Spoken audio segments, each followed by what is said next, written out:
All right, welcome to the #1 real estate channel on YouTube. Today, I'm going to be showing you how to find cash buyers using public records.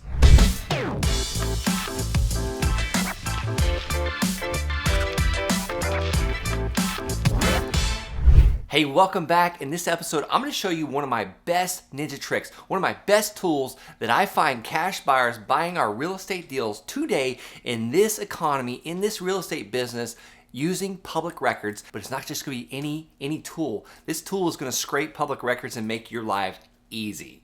All right, I'm going to show you a demo of me actually using this tool. I want you to go to batchleadsbrent.com. This is going to give you access to use this tool. It's going to give you your first 1,000 searches free, whether it be for cash buyers or for properties, but we're actually looking at how to find cash buyers using public records. So this is scraping the public records. You're not having to go to the courthouse and sit in some stinky old like mildewy smell basement. You can do this right from your home, or you can do it from overseas, wherever you're at. Like I used to do this when I was in the military. I had to do a lot of things from overseas in other states, so I was able to be virtual, like looking through public records for cash buyers. So I'm gonna go to my site right now. I'm gonna log in, but go to batchleadsbrent.com for the 1,000 free record searches. I'm gonna go ahead and log in here, and this is the fastest, easiest way to find cash buyers with public records. Let's just go to, I don't know, some random place, Colorado. I don't know, let's just go to Denver, Colorado. One of the hottest markets ever, beautiful out there. And I'm looking for cash buyers in Denver, Colorado. So I'm gonna hit Denver, Colorado, it's gonna find it for me. And then I'm gonna go to quick filter, and then I'm gonna select cash buyers. You can see there's 107,000 cash buyers right now in Denver, Colorado. What's really cool is you can filter this out. Maybe for the last 2 months you're interested. Maybe you're only interested since like say July 14th-ish when the interest rates went up, whenever that was. It was somewhere around July 14th. I can't think of it off the top of my head. But I'm gonna go to filter now. And I want to search, let's just go through each one of these. Property status, occupancy status. I want absentee owner. I don't want somebody that just got a bunch of money and purchased a house all cash, or she's traded out all of her stocks and she bought her house all cash. I want someone that's a cash buyer for a house that's an investor or a flipper or a buy and hold, a landlord type person. So I'm going to select absentee owner, and then I don't care if they're in state or out of state. I want all of them. And then next, vacancy status. I don't care if it's vacant or what, so I'm not even going to worry about that. Property characteristics. Now, what's really cool is you can do this for residential housing, you can do it for commercial, office space, recreational, industrial, vacant land, one of my favorite things, the land sharks here.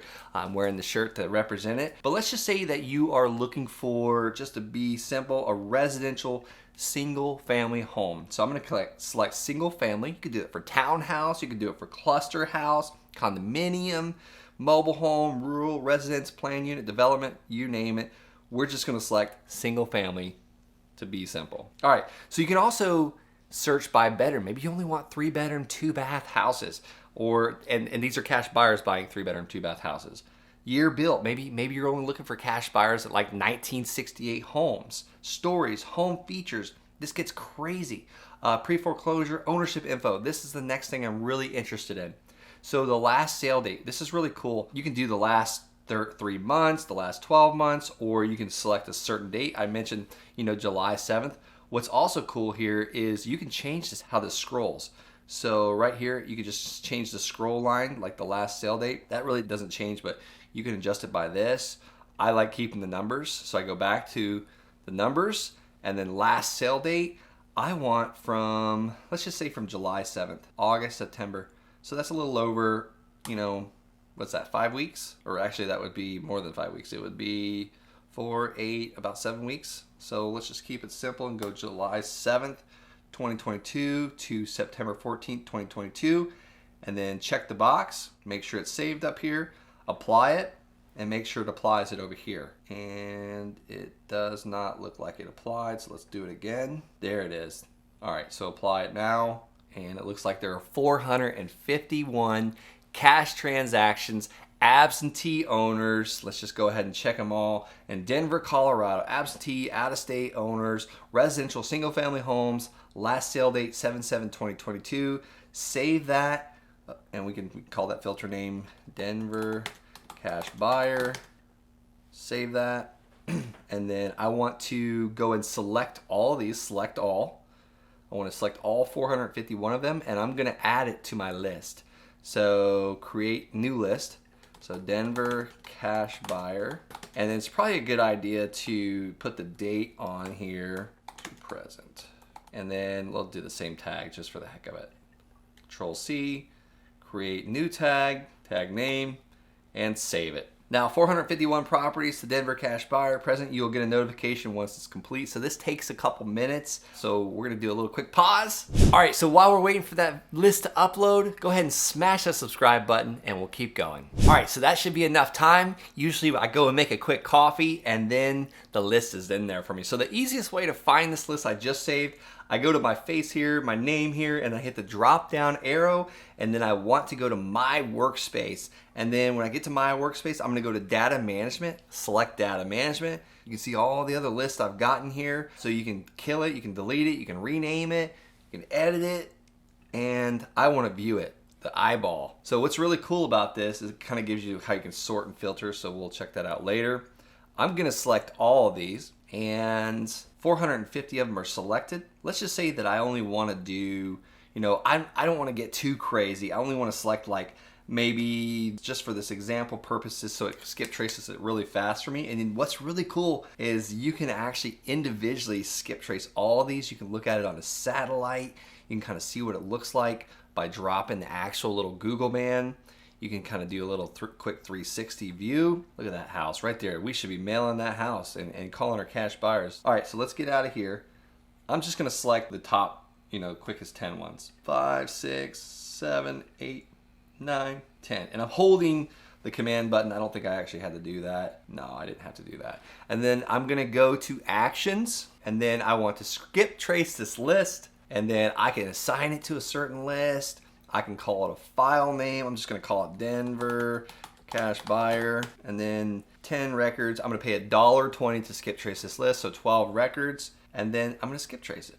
All right, success. Skip trace will be applied to selected address depending on quantity. Please allow time for processing.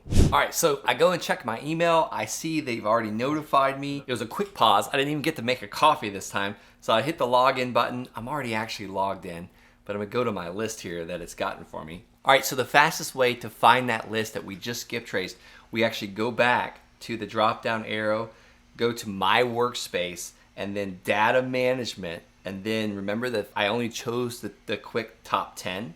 So I'm gonna hit Denver cash buyer list, select the eyeball, and then I'm gonna pick the first 10. So 1, 2, actually I can just go drop down here, and this is where it shows.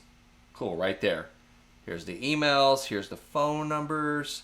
I want to select all of these. Now, if you skip trace the whole entire list, you can just select all the lead status.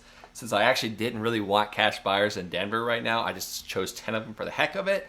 I'm gonna go ahead and export these. All right, here we go. Action, export to Excel. I want all of it. And then next. Enter file name, Denver cash buyer. Next, select the tag. I'm gonna do Denver cash buyer. Save changes. Once it actually uploads, I can go to my exports file. So the absolute easiest place to find your skip trace files that you just skip traced is go to skip trace, and it shows you the one right here that I just did. 10 records, 10 hits. That's pretty cool. They got a 100% hit rate. So that means they got a phone number and an email, or at least a phone number for each one. I'm gonna download that list, and it goes to my Excel file here. Go to the downloads. There's my skip trace. Gotta make this a little bit bigger right here. First name, last name, property address, property city, state. Here's what I'm looking for, zip code, mailing address, and let's keep making these bigger. Preferred mailing address, and then this is what I'm looking for, is the zip code. Phone number, here we go. Phone number, and if you're doing this on a Mac and you have an iPhone, you could just copy and paste that and drop that right into your phone. Or if you have a calling system like CallRail or CallFire or Just Call, you can plug them in there. But these are the phone numbers, and then check out this. Also some emails. Phone numbers, emails. That is how you find cash buyers going through public records. I hope this video was powerful for you. Again, head to batchleadsbrent.com for your first 1,000 records free. You won't even have to pay for them like I just did. And enjoy that, and I hope you found this valuable.